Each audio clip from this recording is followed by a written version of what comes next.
Make the ground shake.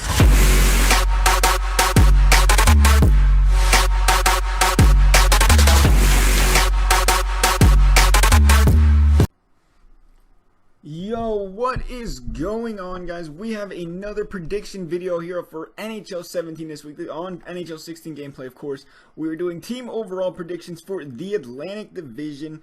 And first thing I noticed about doing these team division things is we've run into quite the overall problem. I'm not sure I agree with how these overalls are done, but I mean, if you look, you guys, Carolina's an 86, the Rangers are a 92. That's the difference in overalls. The best team's got a 92, the worst team's got an 86. So I'm not too sure I agree with the overalls being that close, but we're going to use EA's system nonetheless because we want to try to keep it, as real as we can from NHL 16, NHL 17 predictions wise. So we're going to go ahead and try to use that basis as much as we can to go along with these. So we're going to go ahead here and get started. So coming in here, we have the Toronto Maple Leafs here coming in at 8th, of course. Last year there's an 89 overall, but I hate to tell you guys this, boys, but 69 points, 8th place.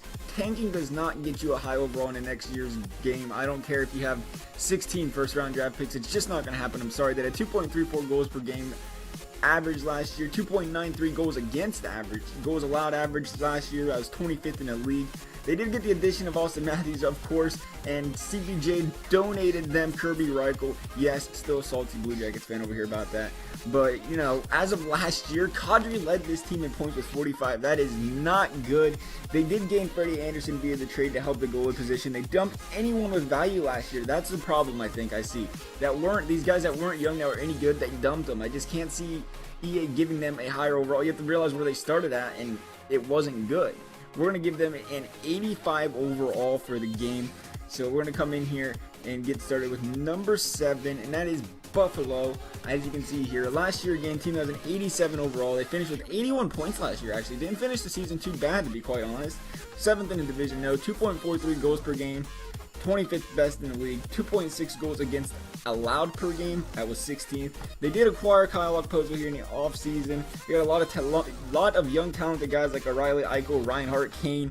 At the moment, they are still hunting for a goalie. Tim Murray did express how he wants to sign a young goalie, but as of right now, they do not have a goalie, so we have to consider that for overall. Still got some question marks on defense as well, so we're going to go ahead here and give them the 87 offense, 86 defense, and an 85 goalie. Got to keep the goalie low because they are struggling with it. Coming in at number 6 is Ottawa. Last year they had an 89 offense, 91 defense, and a 90 goalie and a 90 overall. This year, 85 points, finished 5th in the division, 2.8 goals per game. That was 8th best in the league, but they was almost giving up 3 goals a game, 2.94 goals allowed per game, 26th in the league. Not good at all. Didn't really go after anybody noteworthy in a free agency. Hammond and Anderson both played poorly, sub 920 save percentage, over a 2.6 goals against average, of course. Of course, their whole team, though, as a whole, did not play great defensively. So some of that, can be blamed on them as well. They did not have, they do have some solid young guys in Hoffman and Stone, but they are going to struggle until they can pick the puck up and keep it out of their own net. As you can see, their defense was struggling. So we're going to give them an 88 overall, as you can see right here. 90 offense, 86 defense, 85 goalie. Coming in at number 5 is Montreal. Had an 89 offense last year, 91 defense, 94 goalie, 90 overall. This year, 82 points, 6th in the league, 2.63 goals per game, 16th best. We're not really going to consider goals allowed per game because Price was out for most of the year. When he was there, they played fantastic. But, they sniped Radulov this offseason. Will be interesting to see how he does in his first year back for the KHL. Obviously, they made a big trade in Weber for Subban. I'll have to see how that works out for them as well. They had 30 goal performances out of Pacioretty and Galchenyuk this past season. So they do have a couple young guys that are starting to put up some good goal totals. What I'm going to do is give them a 89 overall this year, 89 offense, 89 defense, and we're going to keep that goalie up around 94 as they didn't really lose much. They just had an injury. Coming in at 4 is the Detroit Red Wings. Had a 92 offense, 92 defense, and an 89 goalie last year, 91 overall. They had 93 points, finished 3rd, made the playoffs this year in their division, 2.55 goals per game. That was 23rd best in the league, 2.67 goals against per game, 17th in the league. Of course, they lost Datsuk. That is a big blow on offense that you're just not going to replace with one guy, but they did try to go out there and try to fix it. They signed guys like Franz Nielsen, Vanek, but Datsuk is a big void to fill, of course. They do have some bright spots coming up in Larkin and Mrazek. Zetterberg is one that did have a down year as well, so we could see the Wings be, a couple guys that seen downgrades like Zetterberg. Obviously, Datsyuk's not even going to be on the team. I mean, we almost want to question, could the Red Wings finally be on the downfall? Only time will tell. Of course, they do have a lot of bright spots where they may, continue on, but we're going to give them a 90 overall, as you can see right here. Coming in at number 3 is the Boston Bruins. Had an 88 offense, 89 defense, 93 goalie last year, and 89 overall, 93 points, 4th best in the division. Of course, 2.88 goals per game. That was 5th best in the league. 2.78 goals allowed per game, 20th.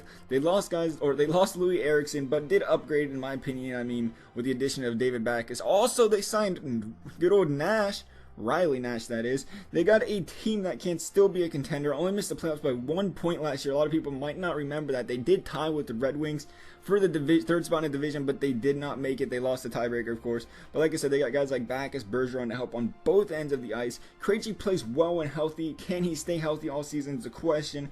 Marchand had a great year as well. The only one question you might have is, will Rask possibly see a little bit of a downgrade? We're going to put the goalie down to a 91, but as you see, we're going to give them a 91 or 90 overall in general, 88 offense, 89 defense. Coming in at number 2 is the Florida Panthers. 87 offense, 89 defense, 89 goalie here in the NHL 16 game with an 85 overall. But this year had 103 points, finished 1st in the division, 2.83 goals per game. That's best for 8th in the league. 2.44 goals against average, or goals per game allowed, which is a 7th in the league. They acquired Reimer to back up Lou and play for him while he's injured to start the season, but they did resign, or they did re-sign Ekblad, who is going to be a fantastic D-man for them in the future. Man, is he going to be a talented player. A lot of young talent as well that include guys like Trocheck and Barkov. They're all older guys, are still producing as well. Yager, Jokinen, these old guys. It's amazing how old Yager is, and he is still performing at that level. I don't see their overalls going down too much considering the way he played. One of the most complete teams in the league, I do think, if Luongo can still perform when he comes off of hip surgery here once the season gets going along. Offense, 90 defense, and an 89 goalie. And at number 1 is the Tampa Bay Lightning. 93 offense, 92 defense, and a 90 goalie. Last year gave him a 92 overall. This year, 97 points, finished 2nd in the division, 2.73 goals per game, 2.41 goals allowed per game, which is 5th best in the league. One of the most complete teams in the league. Again, I think they're a little bit more, you could even say they're a little bit more complete than Florida. Of course, that's why we have them high in the overalls. We will have to see what they do this year with Bishop in that goalie situation, but they have a lot of elite players in all 3 dimensions on the ice, and Bishop, Hedman, Stamkos at the moment. They even got very young, talented rising stars and guys like Kucherov, who actually led the team in points last year. When you think of the 3 names I named, and you say, well, Kucherov was point production wise was the best player on that team last year, is quite amazing. So, expect big things out of them here in the future with the team they have going on. So we're going to give them a 92 overall, much like last year. Keep stuff pretty similar to last year. 93 offense, 92 defense, 90 goalie. So as for this video, guys, I hope you like it. Always like to hear what you guys have to think or have to say about guys and their ratings. Obviously, this is team ratings, so you have to let me know if you think these are in order. You guys think other teams should have higher ratings, lower ratings. As always, guys, I hope you liked the video, and thanks for watching.